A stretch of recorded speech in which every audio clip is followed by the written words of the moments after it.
Hey, how's everybody doing? Welcome to the worst reviews ever. I got my man, the Manic Genius. I got KC Fred, and we got CLS in the building. So before we jump into the reviews, how's everybody doing? I got my man Manic looking like a Miami Vice drug lord and stuff. So I'm trying to be out here, man. It's the summertime. Okay. I see you got the button down, chest showing, man. What's going on, man? You got a few. Let me get a few bricks, man. Stop being greedy. Looking like Tony Montana's little brother and shit. But all right, let me go ahead. I'll cue up the slides and stuff, and we'll go ahead and get started. Manic, if you go ahead and read the summary and the plot slide. Okay, so on the worst reviews ever, this episode we're reviewing In the Shadow of the Moon. It's on Netflix. You can find it. So the plot. In the Shadow of the Moon is a 2019 American science fiction thriller filmed by Jim Mickle and written by Gregory Weidman and Jeff Tuck. So it sets in 1988. Philadelphia police officer Thomas Lockhart, striving to become a detective, begins tracking a serial killer who mysteriously resurfaces every 9 years. But when the killer's crimes begin to defy all scientific explanation, Locke's obsession with finding the truth threatens to destroy his career, his family, and possibly his sanity. All right, appreciate you. So I'll go ahead and jump into the director and producer slide, and I'll read this one. So, of course, there's only one director of this movie, and it's Jim Mickle.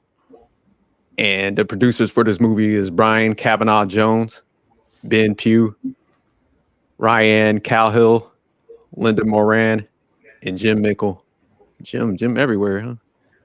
All right, I'll go ahead and move to the cast of the movie. So the cast is Boyd Holbrook as Lockie, whatever.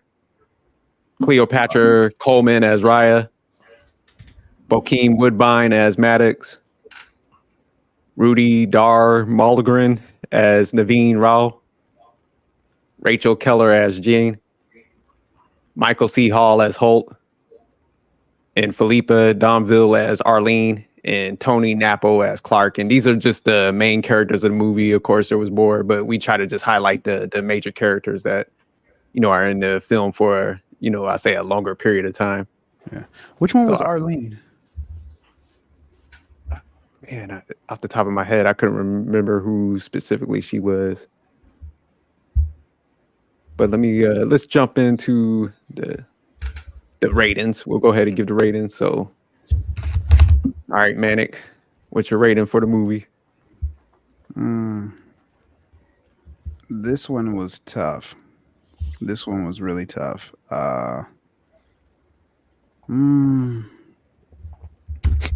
I think, I'm definitely in the 9 to 10 territory. Damn, like okay. It's up there.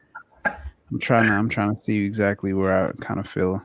I'm gonna go with the 9.7. Damn, so a 9.7. Yeah. All right, you think everything is a damn classic nowadays.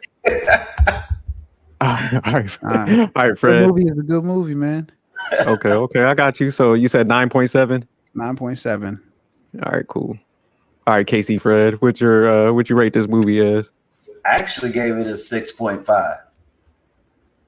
6.5? So you in a good territory, huh? Yeah. Okay. What about you, CLS? What was your rating for this movie? 6. 6? 6. Okay, so between average and good. And my rating actually got this 9.1. I got it in a classic territory. So since CLS, you're our outlier this time, why'd you rate this a 6? Well, it's kind of not an outlier, but since you had the lowest rating, we'll start with you. Just the pace. I would say, I don't know, the pace of the film was just slow. In the beginning, I guess, when the people started getting injected and one by one, they just started like dying off from getting the injection. Like you see what was it? The guy in the restaurant, the cook, then it was the bus driver. I don't know, who else was it? The pianist. The guy playing the piano. Was it? Yeah. Okay. So it's pretty much just the pace and how they kind of went about it, the storyline and stuff. That's why. It's more to it than that. I mean, you really are we breaking down scene for scene? Or are we just doing one break at it a down, time? man. Go on, let's go in. I mean, Shit. I didn't. I mean, I just thought. I mean, what scene was it? I think it was. Okay. I guess starting from they were in that nightclub and they were talking to that chick who also got injected, and they were talking to her before she died from the puncture wound in the back of her neck. Yeah. Right. I guess from there, and then that's when they started to. I guess they found the perp and they started chasing her in the car. You know, I guess it was from the car, and then they were on foot, and they ended up in the subway. Okay. Yeah, I really didn't like that scene too much. It's just, I didn't think it was realistic. You know, I mean, I guess we later find out that she got some kind of, I guess, martial arts training or something like that. I mean, based on the way she was kicking both of their asses easily. Two grown ass men, as small as our small petite ass beating two grown ass men up. I didn't think that was. It wasn't realistic, bro. Come on, man. In real life, and what cop? Think about it. What cop is going to draw this gun and yell "freeze" a million times about shooting? You talk about when they was in the subway scene. Yeah, my man said freeze about 20 times. Man, I definitely would have clapped her like after the first freeze. And he beat Bokeem Woodbine. He tossed Bokeem Woodbine ass like he was a damn feather or something, like, and throw him into that. I think it was like what was it? Some kind of marquee, that glass sign thing or whatever. And I think his leg was broken. It's just like, man, come on. Yeah, he's a good size, man. I mean, I've been following his career, man. That dude's probably at least 6'1", 6'2", probably close to about 200 pounds. He ain't no small dude. He's not. He got that work. Yeah, he's not a small dude. Okay. So we'll go ahead and go to we'll start with Manic since he had the highest rating.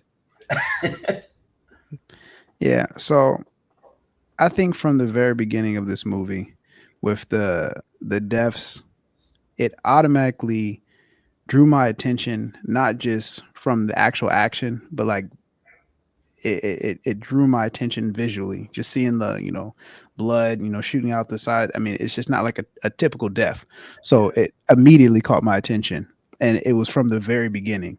So the opening scene was an explosion and like a building rumbling, and then just cut to blood coming out of people's noses and eyes and all their extremities. So it was just like, okay. And then it cut to Thomas Locke. You kind of see he's with his wife. They're in a bad neighborhood. It's like he can't cook. He's not really. He's kind of everywhere, but you get a sense that he's really trying. He's putting forth effort. He's just not good at being the whole husband thing. And he's fucking pancakes up. Yeah. I mean, he's working a night shift though. He was just like a new cop. He was fresh, like a fresh cop.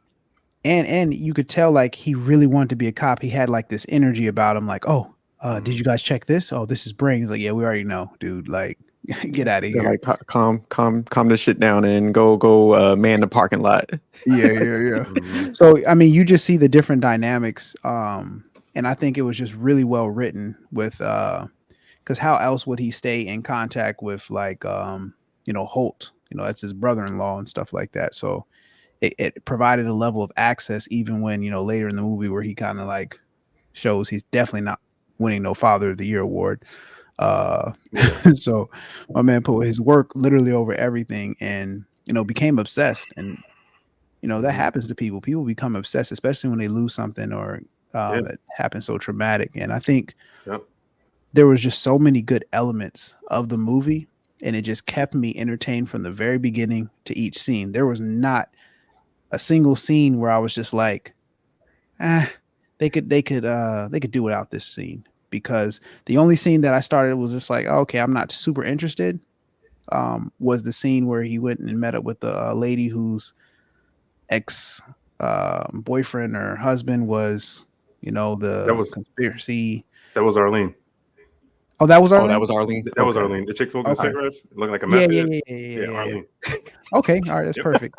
That was the only scene that I was just like, I'm not really super entertained right now, but it picked up so quickly, and that was like such a crucial moment. So I think the movie each scene was like action, detective work, made you think, and I think they put all the different pieces and elements together really well. And then like most movies don't do this, but they'll kill off a main character. Like I did not expect Maddox to die. Like, the broken leg thing was like, oh, okay, cool. Like that happens. But when he got bodied, like I was just like, oh wow, the director really was like, hey, pay attention because you don't know what's gonna happen next. And I love how the movie I couldn't put the pieces together until the very end when the director wanted us to put it together. And they didn't make us connect a lot of different dots. They just told us what it was at the very, very end. And it's just like, oh, you just have to accept it. So, I mean, I love the character development. He went from being like up and coming rising star to a complete, shell of a human being and obsessed and a weirdo, and rightfully so. I mean, all that traumatic stuff, happening to him, losing his, the woman he loved and stuff, not really knowing how to take care of a kid and, putting his work first. And yeah, like definitely a terrible dad.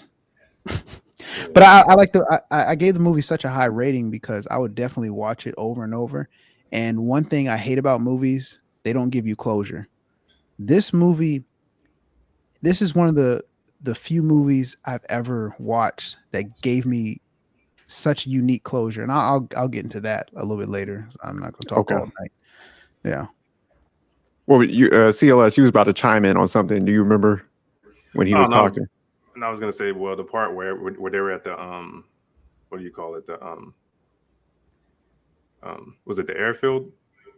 Yeah. They were in that where I was like, this is like an airfield, right? Had like a small small plane or whatever. Well, the part where Maddox got shot, you looked at Raya's facial expression and tell it was an accident. She didn't mean to shoot him. So I know why I kind of picked up on that, I guess, when it happened. But even that part, I think I didn't think that part was too realistic because I mean he had a clear shot. You know what I mean? Remember when I guess when he duct taped his hands and he called his number with his cell phone and he put the flip phone out. She didn't see the flip phone, but he called him because he knew he was outside.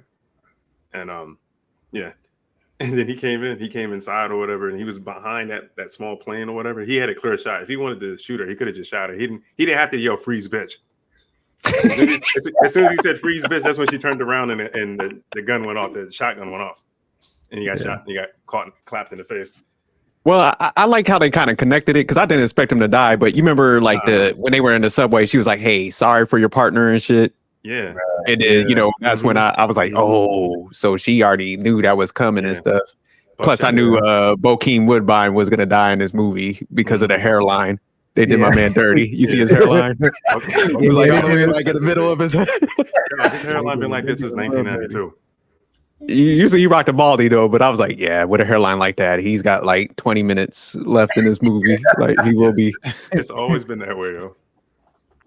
But all right, Fred, we'll go ahead and break down your 6.5 rated.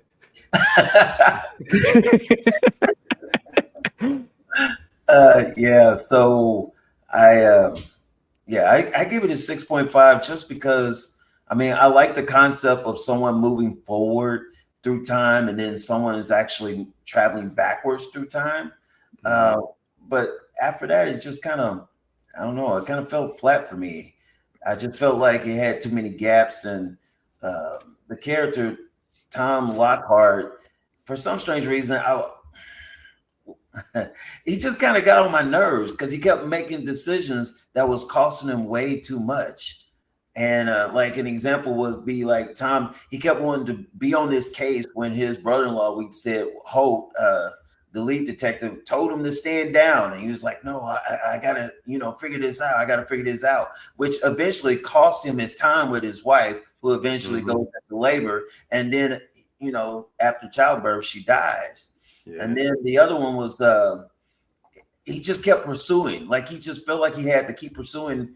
And then it cost him just way too much, like his partner, his relationship with his daughter, and then ultimately his job, and then his mental state. Because, I mean, it just felt like he was going to be a goner after that. But, I mean, it was just like, I don't know. If I could change anything, I would probably change the person that played the part because it was just the character. You almost felt like it should have had a stronger role in the movie. But, I mean, like Manic said, I love the action in there. I love how you're going back and forth. I love how it kept being 9 years. You had to pay real close attention to that. And you learn something about blood moons, which I didn't know anything about that either. And so it just kind of, it caught you off guard and you want to, be a part of that. But at the end, I don't know. It's his part that all of a sudden I just couldn't get a hold to because it just felt like it was going flat. I love that it was in Philadelphia, brotherly love. I love that it was 1998, and then the 9 years that it had to be for each time. And so, you knew 9 years later, here it comes, and stuff. And they kept giving you the years so you wouldn't get lost. I felt all of that. And then since I'm on here, I'm thinking about this. You know what this remind me of? Like this came out in 2019, right?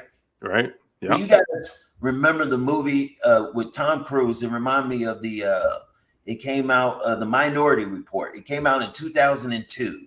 And in that movie where it's like they see the future and they got these people that are able to see the future. And of course, they're bald headed, just like, Raya was. And they're able to go ahead and arrest and sometimes even kill people before they even commit the crime.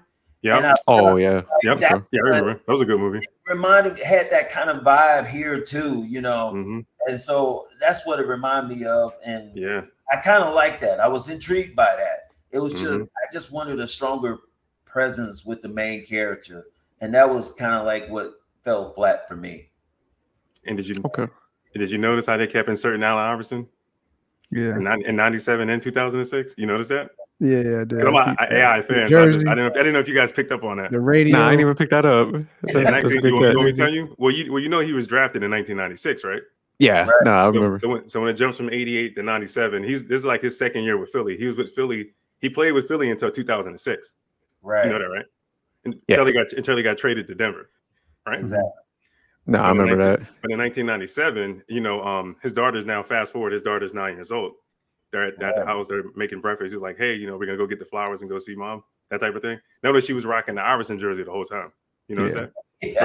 I had to go back and catch that. Yeah, I ain't even saw that. She's rocking all black. And they panned in on it too, from the cemetery and even at the police station, right? Yeah, she was laying down in it. Now fast forward 2006. Remember when what's his name? Is Locke the cop? Yeah, Locke. Yeah, he's digging that Locke. grave up. He's digging the grave up, and then after he finished digging that grave up, he gets in the car and he's driving and he's listening to the sports radio. Yeah. Who were they talking about on the radio? They were talking about the chemistry between Allen Iverson and Chris Webber, because you remember Chris Webber got traded to Philly in 2005, and he played on Philly from 2005 until 2007. Like 2 years. They were talking about the chemistry between those two. I just thought that was cool because I'm a fan. So. Yeah, I didn't even catch that, man. Damn, that's good. In the first scene, they were talking about Charles Barkley when he was with the Sixers. So yeah, in 88. Right. Okay, that was I in the did catch 80s. that. Yeah, he played in the 80s. Yep. Yeah. So All right, I'll go ahead and give my rating real quick. I gave this 9.1 classic territory, and kind of like what Manic said, man. I thought the character fit, man, in this movie because when he was like digressing actually, through the timeline, I thought he kind of fit that role where he was so obsessed to the point he's sleeping in his car, damn near looking homeless and stuff. Mm-hmm. And the way that it's like, man, you can almost like understand why he would digress like that, losing his wife and then, kind of tracking down his events, trying to prove like he wasn't crazy and stuff. So I could see somebody like actually doing that because, this event was just so rare and everybody kind of like kicked him to the side, but, him trying to prove himself and stuff like that. But, and then there was the sad element, even though there was all the action and, the sci-fi part where you're trying to figure out like why these events are happening. It's kind of showing his life in turmoil and stuff like that. So I thought they did a good job of like, with the futuristic stuff, but also highlighting like the humane part where the guy just, spiraling out of control and stuff like that. And, losing his family and stuff like that. So I was just like, damn, that's pretty brilliant how they had the two lanes kind of merged in a movie and connecting it. Yeah. The only, with the spaceship, and I'll get into that, the time vessel, whatever. Yeah. that was a little cheesy, but yeah, it was. Yeah, overall, I thought the cast was good because, like I said, it wasn't like a heavy cast, but just the whole dynamic and how it just went through the years and stuff. And like I said, my man, Well, his can you hairline, was didn't he finally go bald and stuff in the movie? But yeah, Yeah. that progression was pretty cool too. What was the scientist's name? The Rao, Indian dude. Ariel, Rao. And remember the scene? Remember the scene at the police precinct? Was it 97 when they were in the hallway? He tried to talk to him in the hallway. He was waiting for him. Yeah. Right. They pretty much just brushed him off. Yeah. Yeah, they struck my man off. And I guess Matt was just like, man, go talk to Channel 5, some shit like that. He's like, Yeah. They want to hear that shit. That's fucked up. But No, the beginning scene though, like with Manic, I like what you pointed out where like the people just started dropping, and then my man that was just like stuck on the grill. That's what it caught me in. I was like, damn, that my man was just sitting there frying and shit. Yeah. And then like you said, so it's like off the jump. It was just like, damn, what the hell's going on? That bus crash scene too. Yeah. The bus driver. And I was like, what? Yeah. There's just too many different random people just killing off. So that caught my attention. That and I think part of my rating was a little bit due to the fact that it was on Netflix, because like this was definitely, if I would have seen this in movie theaters, I would have been happy. I would have been okay with paying for it in theaters. So the fact that it was on Netflix was just like, wow. Okay, let's go ahead and go to the up and discussion questions. So would you recommend this movie to anyone, Manic? That's gonna be a yes for me. What about you, Fred? Actually, I would, because it's very captivating. Yeah, I think I would. Yeah. How about you, CLS? Would you recommend this to anybody? Yeah, I recommend it. I would watch it again. I'll watch it again. I'm like I said, gonna put it on my favorite movie of all time list, but I would watch it again. Recommend it. Okay. Yeah.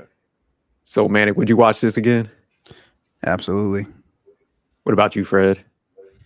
Actually, you almost have to watch it again, and maybe even again, because in order to be able to catch every single thing, I don't think you can even watch this thing one time and get everything.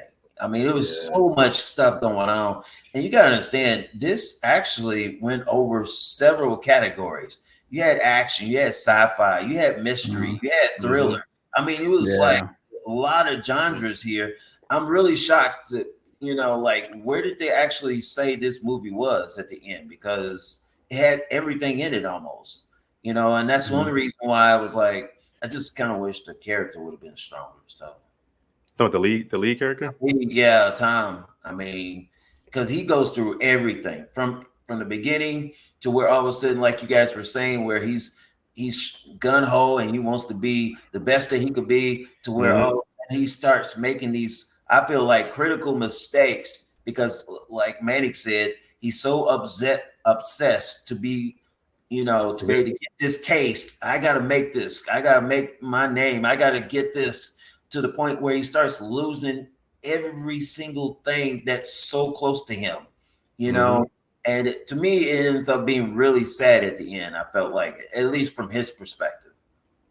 Yeah, he basically jumped from, I guess, from 1980. He went from rookie cop to detective to PO. Was it? Yeah, private PI. I'm sorry, private investigator. He was a private investigator in 2006. To homeless. He lost his badge. And after that, he was a homeless drunk after that. Oh yeah, that scene was obvious too. Remember the scene, the diner scene, when he's talking to his old supervisor, and he kind of gave him a hug and he was crying, and he picked his pocket and took his badge. Man, that was kind of obvious too. That was gonna happen. It was. I know as soon as he hugged him, I know he's gonna pick his pocket. Yeah, that's what homeless people do. No, I'm joking. No, that's fine. He looked like a homeless drunk at that point, man. He looked broken. Yeah, he definitely. Well, he was good at playing the part anyway. So I would definitely recommend this movie, and I'll definitely watch it again. So we'll jump into the next question. What did you think about the plot or the storyline? And I'll go to you first, Manic. Oh, I think in comparison to most movies, they have a beginning, middle, and end, and it follows a certain trajectory where there's a climax usually towards the middle end of the movie, and then things dissipate.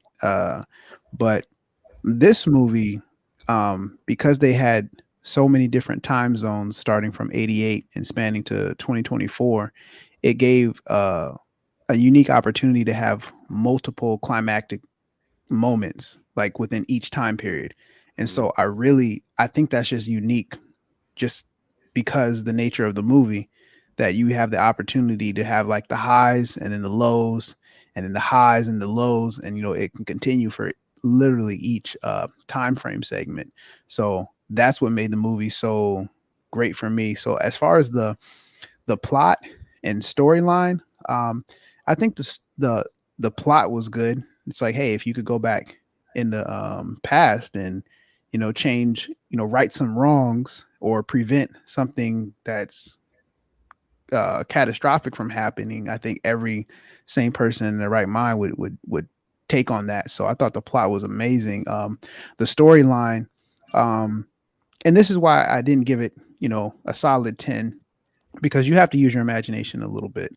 I mean, there were like, some holes just in the whole process, and because my thing would be like, hey, if you have the opportunity to go back 9 years, then from where you're coming from the future, like that first conversation, she could have been prepared for that. She could have said, hey, I'm from the future, boom, boom, boom, this is what's going to happen.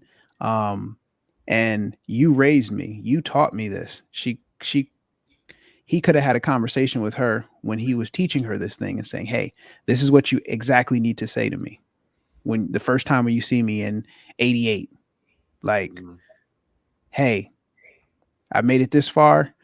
I'm your daughter. I can explain everything later. You're boom, boom, boom. And she could have, hey, Thomas Locke, like, I'll see you soon. Like she could have did a lot more to like, hey, let me go. Trust me on this one. Yeah, So don't fuck your life up. I'm about to deduct some points. Can we do that? No. Now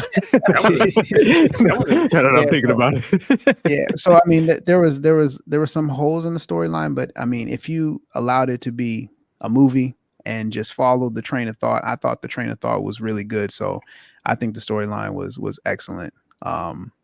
There's not like one glaring hole that's just like, oh, it just destroys the movie. So solid storyline, but like that.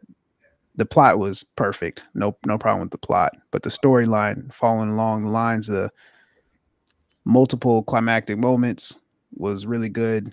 But I can't give it a 10 because, there are things that I have way more questions and I could have, I would have did things just slightly different. All right. Fred, what about you? What did you think about the plot or the storyline? I thought the storyline was actually the way the plot was with the times, and they kept flashing the times, I thought was really good. I think the thing that really got me is it depends. That's why I say you could probably watch this movie several times, because it depends on what perspective that you're coming from, because they could have showed it from a perspective from the granddaughter going back through time that way, or they could have, because that would have been a whole movie by itself as well. You know what I'm saying? And then of course, the perspective we saw was, the father or the grandfather going forward, and they kind of clash and they overlap and stuff. And so it was just like, you had to stay awake. There was no such thing as going to the bathroom or getting some extra nachos or Skittles, whatever. I'm kind of glad it was on Netflix, because at least you could pause it, you could freeze it, and then you could go ahead and be like, okay, do I need to go back and watch it? Because if you're at the movie theater, there's no way that you can catch all of this in one shot. I just felt like it layered so much that all of a sudden it just was like, it was like watching two movies in one. And so I felt like, okay, are we going backwards? Are we going forward? But in a sense, both of them was happening at the same time. And so, you just had to be wide awake. And I don't think you could really do that. And I didn't think the movie gave it the justice that it should have, because the movie was really good, but it was two stories being told at the same time. And they kind of merged together. And it's just the audience, they have to be wide awake and they have to be like ready for it. And like any roller coaster, you're not going to be ready for the next turn. So that's what really stuck out with me. All right. CLS, what did you think about the plot or the storyline? I thought it was okay. Like I said, it's a little slow in the beginning, I guess, as far as like, the action. But like I said, like Manic said, a lot of up and downs. I don't know. I wasn't expecting. It wasn't what I expected. When I first started watching it, when I saw like the opening scenes, I didn't expect to see another movie about time travel. That involved time travel with all the other stuff that was going on. Just didn't expect that. So I don't know. I just thought it was a little predictable with the whole time travel thing, and I guess she's going backwards in time. And was it chronological order every 9 years? That type of shit. I didn't expect none of that stuff. I don't know, man. It just how many movies are you gonna make about time travel though? You know what I mean? I just don't get excited about it anymore. Let me say, I was just sitting here thinking about like, well, the first movie I saw was it Bill and Ted Excellent Adventure? Y'all seen that, right? Oh man, said Bill and Ted, yeah. Bill and Ted Excellent Adventure, Back to the Future. Back to the Future, yeah. You ever see Project Almanac? Yeah. Same thing. I didn't see that one. Builds the machine. I think his dad was like a scientist. He builds the machine in his garage, and yep. No, but you got a good point because like at first I was like, damn, man, another time travel movie. But the way that they put the storyline behind it, especially at the end, it's like, hey, you right these wrongs, if you eliminate, and they didn't make it. I like how they went about it, where it's just like you got to kill like multiple people to fix it. It just was like you go not eliminate one person and then everything's solved. It's like no, like it could be a ripple effect. So I like how they kind of tie that into everything and stuff like that. And doing, I did like what Fred was saying, like that would be interesting, like the different point of views and stuff. But I just think it probably fit better with him spiraling out of control and being obsessed with it. That's probably why they took that point of view with it. But it's one of those things because like even what you mentioned, CLS with the whole like connecting the 76ers. So I thought they just did a good job, like that was good. Connecting a lot of pieces together with this, and like kind of progressing it to the point where like. I had to until I watched it the second time, I didn't even really like catch the end part. And she started explaining like why they went about it. And even the guy Naveen, when he was like breaking it down to him, like, hey, leave her alone. She needs to do this, because at first I was like, damn, why he turned like, bad or evil and stuff like that. But, he kind of was actually him and her, the good guys. Cause you're like, why they just sitting around, going around killing, wiping all these people out, like a pianist, the cook. The bus drivers. So, when you're looking at it, they're just like ordinary citizens. So it's like, why are you like wiping out these people? But when they started explaining the story, like, hey, this one guy, in his basement, and you could kind of see some of this like in real time today when people are just like, doing that extreme and stuff. So, how they kind of tie that into like real day events. And then, it's like, hey, nah, he infected all these people. So it was like, damn, okay, well, I did like how they connected that. So I thought the plot and the storyline was great. But that was a good way to keep track of what time period it was.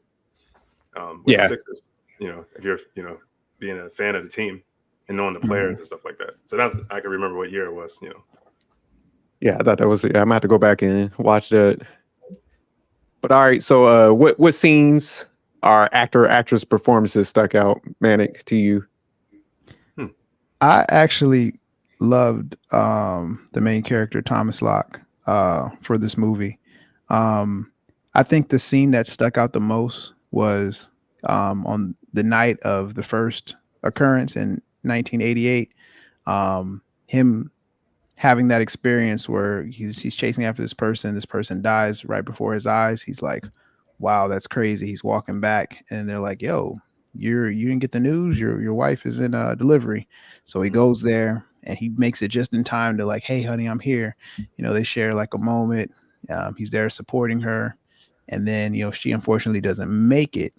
And he's sitting there waiting around for the surgery to come out. And they come out with the baby. And he's just like so happy that he has the baby. And in that moment, everybody's happy for that split second. And then shortly after, the doctor comes out like and gives them the news that, hey, unfortunately, your wife didn't make it. And then, the camera, you could see in the shot, Holt, the brother, he's like, man, he can't believe it. And like, he's visibly upset. But his reaction, you can tell it, his reaction is just like, almost like, wow, this is unbelievable, surreal. And his performance was completely different from, her husband's and Thomas Locke's. And he's holding the baby, and you can just see his eyes, and he's just blinking and like almost in complete disbelief. And the camera just zooms in just on his face, and he doesn't say a word. He holds it in. He doesn't cry. And I think that's a very realistic way for a man to handle some things. It's like some men cry, some men really won't, no matter what. So I think he was on that tier of guy. But you saw like his eyes kind of start to water, but he started blinking a lot, and then you could see like the spit bubbling up in his mouth. It was just like that performance right there. I was like, oh yeah, they got the right actor for this one, because that should just look believable. It's like, how do you react to a situation like that? You're holding this new life that you've been waiting for, but then you just lost the love of your life at the same exact time, and you're processing it. And what would your face look like? I think he did an excellent job with that one. So that when I seen that scene, I was like, yeah, they got the right actor for that. Like that range of emotion, because you see him being a smart ass, you see him being a little funny, you see him being happy, you see him joking around with his partner, you see him being intelligent, but then him having that emotion is just like, whoa. Yeah. Okay. So what about you, Fred? What scenes or actress performances stuck out to you? I love my boy Manic, but I wasn't seeing that. He sucked with the pancakes, and he just kept sucking, making wrong decisions, and just going the opposite way. And like I said, a real man is going to put in the time. A real man is going to all of a sudden be there for his kid. A real man is going to give the right information at the right place at the right time. The person that I was really intrigued with was really the granddaughter, Rye. Because at the end of the day, no matter what, her determination to keep going back in time, at a young age, she looked really young. I mean, it's like she froze in time. You know what I mean? They kept her at the same age, and she kept going back in time, kept going back in time, kept going back in time. I mean, there's a point where isn't her arm or her hand she was bleeding, and she was hurt, and she was doing all these things. She was going through tunnels. I mean, she was in this spaceship. She was doing all this stuff. She was kicking butt, like you guys were saying. And young, man, she's really young. And yet at the same time, you see her doing all these things, and we're intrigued. Like, how are you doing this? When are you doing this? Who taught you? And it was like, you find out later that it was the grandfather, but at the beginning, you didn't know how this person came to be. I mean, and the way the police it was profiling at its best. And I'm sorry, but I thought it was going to be a brother. I really did. And then they said a woman. I mean, even his partner was like, did you say a black woman? I mean, nobody even knew that was coming or saw that it was coming. And everybody was like, okay, a black woman. And then you find out that that's his granddaughter. And everybody was looking like, what year did this movie come out? So, I mean, it was that all of a sudden had me intrigued, but it was more about her than it was for him. Because for him, like I said, I just felt like he was making some bad decisions, and it was costing him dearly at every turn. And it's like you try to stick with him, but yo, man, you can't even make pancakes right. And your woman was like, are you burning pancakes? And you over there flaming the flame. Oh, yeah, I'm sorry again. You know, that type of thing. And he's rushing for work and stuff, and he's about to be late. And she's like, I'm about to leave this dude. And it was like... But I think that's why I liked it so much, because a lot of times in movies, they have a lot of these superhero type characters where they're just good at everything. Like clearly he's good at being a detective. He's good at connecting different dots, but he's a terrible father. He's a terrible... My man sucked at life. Yeah, he's terrible in so many other lanes. And if you think about it, that's like that's human. You know, there's people who are just flawed and like they have a disconnect. Like, especially the obsessive type of people, like they focus on the wrong things. So it's like I could see somebody like making those dumb mistakes, and it's just like I like that about him, that he wasn't perfect. I like that they ruined his life in this movie. The thing about it is, because they ruined his life, he doesn't become the hero. And it's just like you kind of like always want to see yourself in movies, and you definitely could not see yourself in him. It was like you saw yourself maybe in the granddaughter, you know what I mean, or somebody else, but it definitely wasn't him. So you could tell she was biracial. Yes, definitely. It looked like my kid. So Damn, Yeah, at first I was thrown off. I was like, man, why they gotta put this like angry light-skinned chick in here killing everybody until I figured it out at the end. So yeah, at first I was like, damn, here we go. You could tell she was next. I could tell she was next. That was a kid. But as far as the scenes and the performances, I do align a lot with Manic because I like the imperfections, man. I think you know, when you get somebody that's super ambitious, yeah, they tend to just, like he said, like hone in on, you know, he looked like he played the cop role very well, you know, and stuff like that. So he fit the cop like Manic was laying out, like emotionless and, you know, just like I said, being ambitious, want to make detective and stuff like that, you know, his friendship with his partner and stuff like that. So it's just like, man, you kind of think about it, like, I like how they did like make his life kind of spiral out of control, because it was kind of believable, because it was like, okay, first he lost his wife, then, you know, he lost his partner.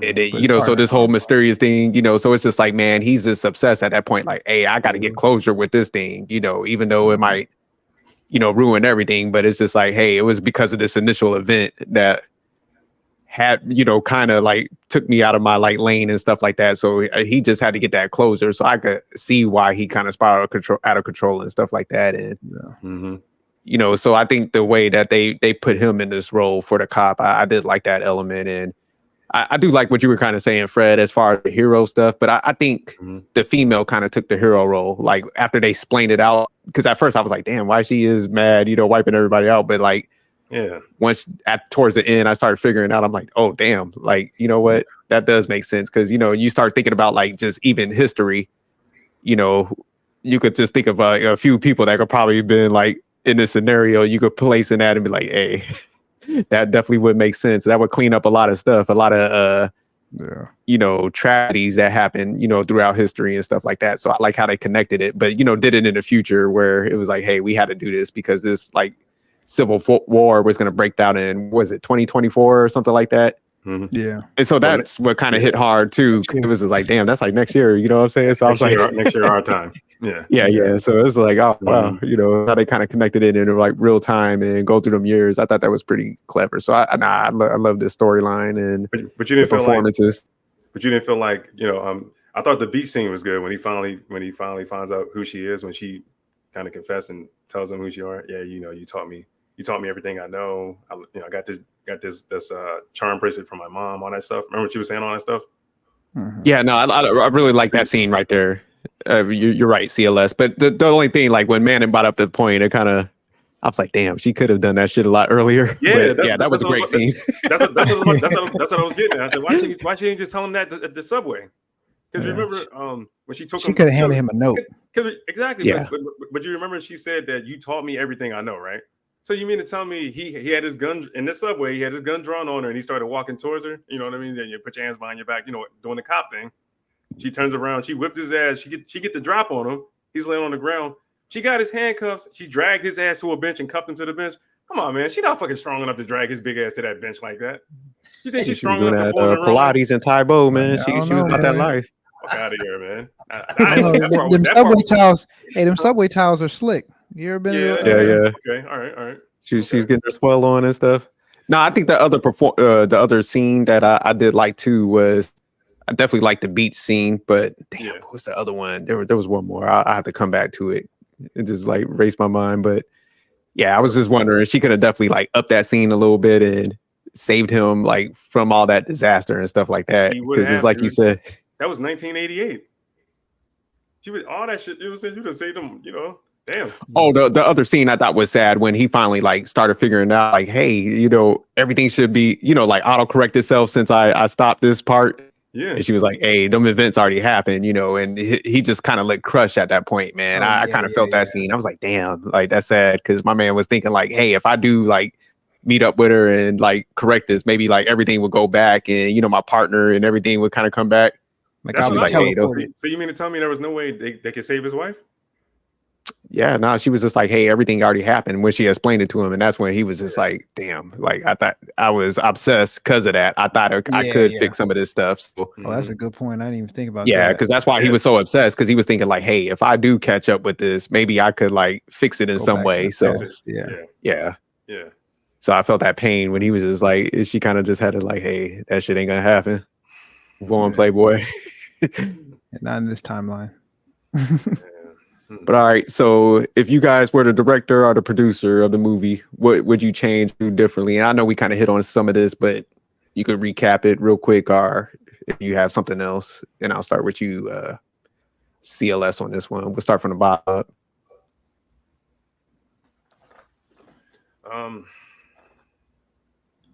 Well, I guess like he said or whatever, I guess maybe some things could have been explained a little better, I guess, because you could easily, it wouldn't, you could easily get confused if you get up and leave the room like while you're watching this movie, or for whatever reason, like if you watch this at the theater, if you can, it would be hard for you to, as a fan, as a viewer, it'd be hard for you to connect the dots and figure out what's going on. Well, follow the storyline if you leave the room. So you probably have to watch it 2 or 3 times just to figure it out.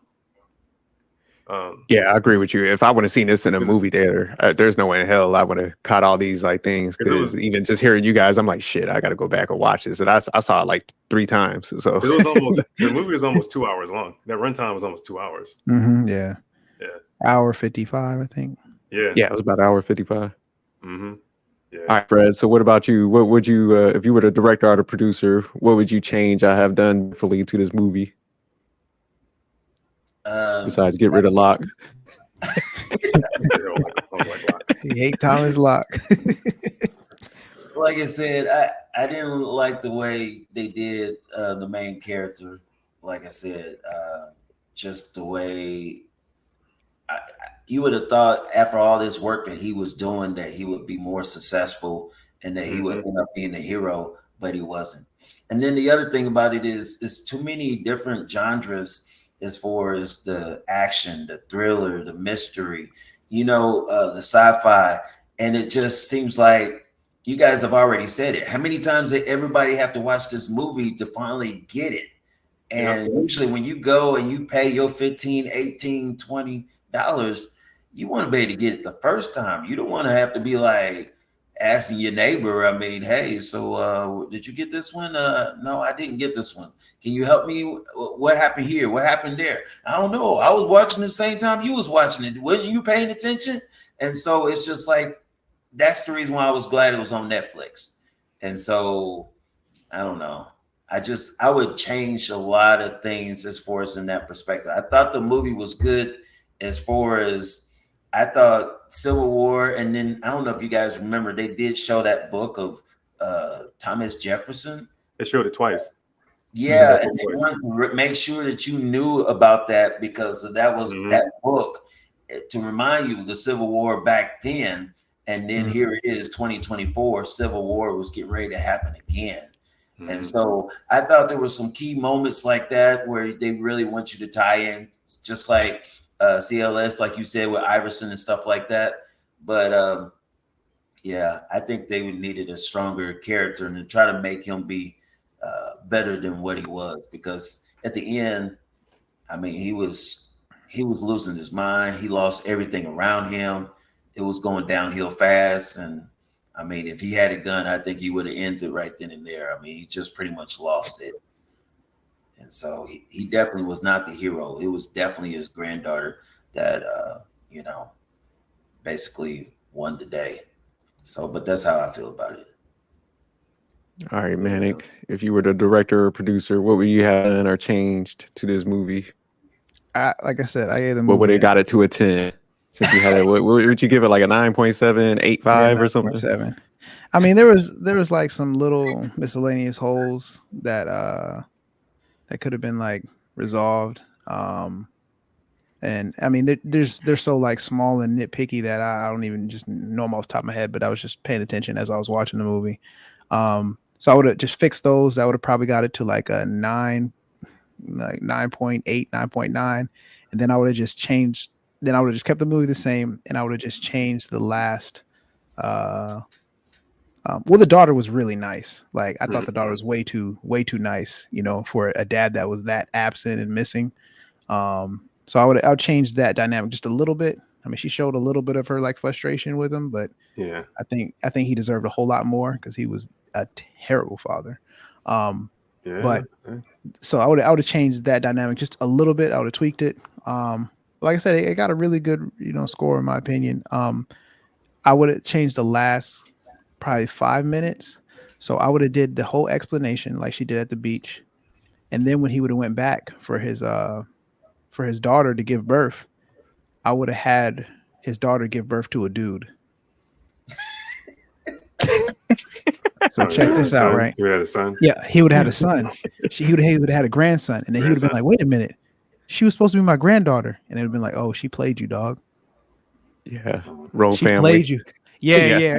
She played you to complete her mission. And you got played, my G. Like, and then he would have been like, "Oh my God, who is she really?" And then it would have been an extra like 5 minutes of a scene like explaining like, "Yo, she's like." No, they would explain that like, "Yo, she's been trained since she was little, like because of this whole situation, and boom, boom, boom. She's specially designed for this mission, and she uses any tactic to get out of her situation. Like, and she just would have manipulated him, like gun to her face, and she figured out like what kind of story can I do to like." Get myself out of this question. Okay. Yeah, so it'd have been like just when it came towards the end, like, hey man, you just been a loser your whole life. Like he literally like just screwed your whole shit. Like, and then he would just and then I would have loved for him just to accept that he's just a loser and ruined everything. Like, and then he would have raised his grandson and he would have had the son he always wanted. I would have just added that little last little twist. Like, yeah, she played you again, dog. Like you had her gun to drawn. She killed your partner. Like she made you miss your wife's childbirth, and then she played you at the very end. Like you thought she was your I'm your granddaughter, and then he comes to find out, wait, I gave birth to a grandson. Like, are you gonna have any more kids? And the daughter's like, nah, this is it for me. Like, God, I hate you. Why are you even here? Yeah, like, damn, you believe Raya? She played, man. That would have been a hell of a twist. That would have been that's the only thing. I would have been like, oh, that's a 10 because like yeah. It's like I played one last time. He thought he yeah. I didn't expect him to be a perfect father though. Because most people aren't. I mean, when you're a first-time parent, because that would have been both of their first experience as parents, you know what I mean? Him and his wife. And you're gonna you always make a lot of mistakes when you're a first-time parent. You're usually so you're an expert by the time you have your second and third kid. You're expert at that point. Yeah, if I was the director or the producer, I would have kept the storyline the same because I really liked it. Like, I mean, like we did introduce the part where she couldn't talk to him earlier, but it wouldn't even fit the storyline. But I definitely want to give my man a better hairline. They ain't had to do a legend like that, Bokeem Woodbine. So I didn't like that part. And then he's bald in real life, dude. That's what I'm saying. He's always been bald. But they'd have to put the whole. They could have gave my man a weave, man. Like man, this is his hairline could have connected a wig or something. They had to leave. You said my man's hairline was like right here. And, they did my man dirty, and that was supposed to be the younger years. They had my man looking like he had the blowout and stuff. Nah, man, he's a legend. What's what Samuel Jackson does? Because he's been bald for over 40 years, but he just wears different hair pieces when he does some films. Yes, that's what I'm saying. They should have gave him a hair piece, man. Shit, I would have chipped in on the budget. They could have do a GoFundMe. They could have got him right. But nah, the other thing was like the time travel machine was a little subpar. Looked like a little jacuzzi with. It looked like it was all clear and stuff, and it was all in that little. It was like they could have made that a little more technological savvy, if they're doing all that traveling back all them years. So when I saw that, I was like, "Oh man, come on!" It looked like the one in Resident Evil. You ever seen Resident Evil? Oh, okay, yeah, that's what I was trying to figure out where it was similar. That's what it looked like. It looked just like one of those little pods, like a pod with the liquid. Yeah, it was underwhelming. Yeah, because she was like, "See you 9 years." I was like, "Oh god!" So they could have done that scene a little better. Resident Evil. But yeah, other than that, I would have kept everything the same and stuff like that. But no, overall, I thought it was a great movie, man. I definitely had to rate this one high. Because like what Fred was saying, like usually, you do want to get the details, I think, in one setting. But the fact that I had to go back and analyze it, I do like movies like that sometimes too. Because like CLS hit it on the head when he was like, damn, another time travel movie. But the way that they did this one, I thought that was pretty clever. That's what kept me in. And I didn't Yeah, I expect definitely it. watch this one again because I'm actually gonna watch it again now that I got to watch the 76ers stuff because they were such a trash team for so long. Throwing shots. From 98. I was actually a fan, when they had Ratlet around those years with Iverson. So It was all right. It was all right. Had to run. Barkley was good. I mean, when he was playing for Philly too, he was good back then. yeah, no, they was that squad. Yeah. My man, they just came up short, but I like the connection, like you said, that they made with that. All right, anything else anybody want to throw in there about this movie or anything we missed? The very ending, like there's like multiple theories you can have for what actually happens because oh yeah, we was going over that. Bring that up. Is there a post credit? Is there a post credit scene? No, I don't think so. I didn't watch all of the credits. But. Yeah, that movie was 2 hours long. I was not sitting watching post credits. But it's like is in this movie, does time exist like in multiple like multiverses type situations to where it's just like, hey, now that she went back and saved everything in his life and his future, it's exactly what we've seen throughout the whole movie. But is there another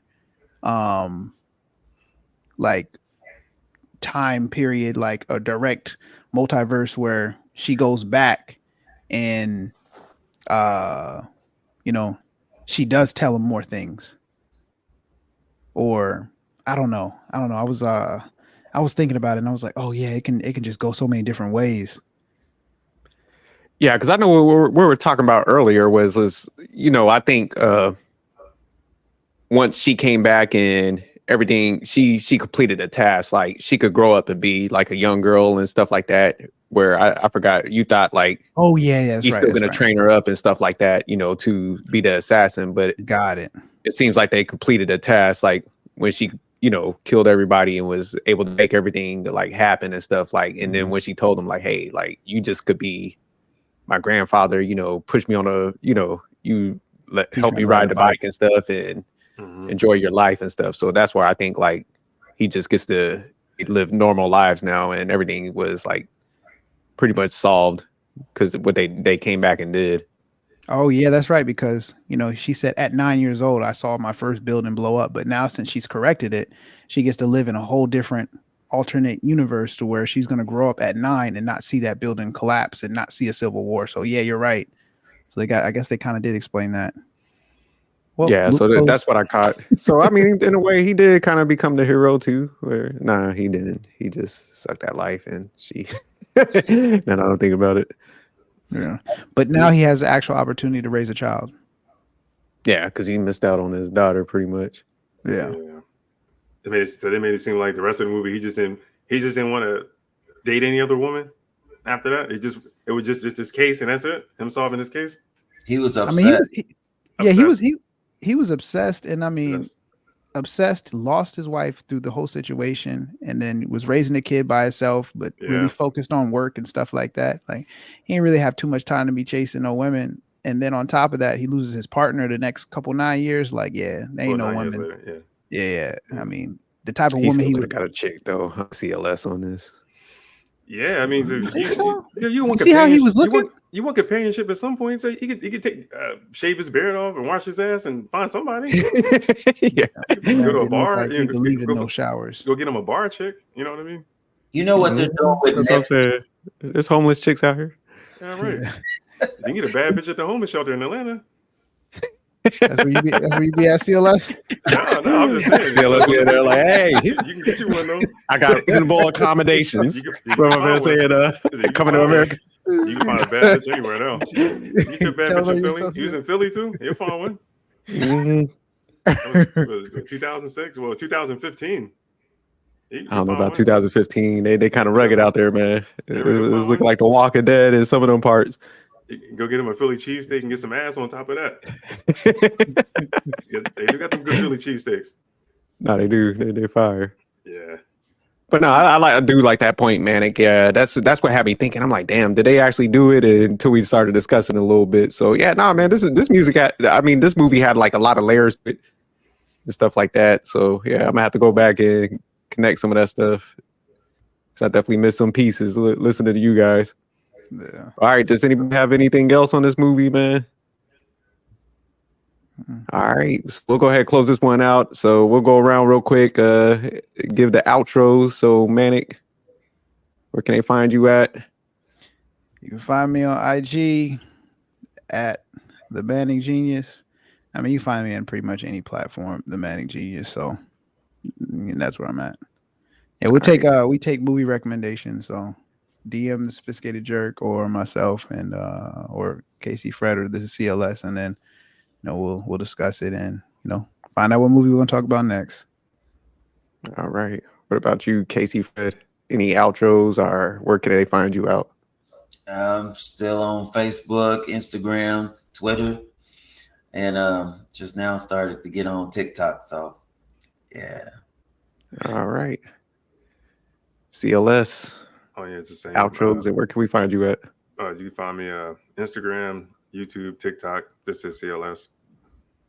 All right. And y'all can find me on MySpace and Mahente. No, I'm joking. Good luck with that. Catch me on IG, Facebook, and all the other stuff. So I put all the everybody's names in the bottom of the videos and stuff. And like Manic said, if you guys have any like movies you want us to break down, please hit us up and let us know those topics because we'll add them to that. With like I said, eventually we're gonna start once we kind of get our rhythm now. We're gonna start spanning out to like other like niches of movies and stuff like that. So appreciate you guys tuning in and people that gave me the feedback on the movie so far. They like the rating scales and how we break it down. So thank you guys for that and thanks for watching. But see y'all later. Peace.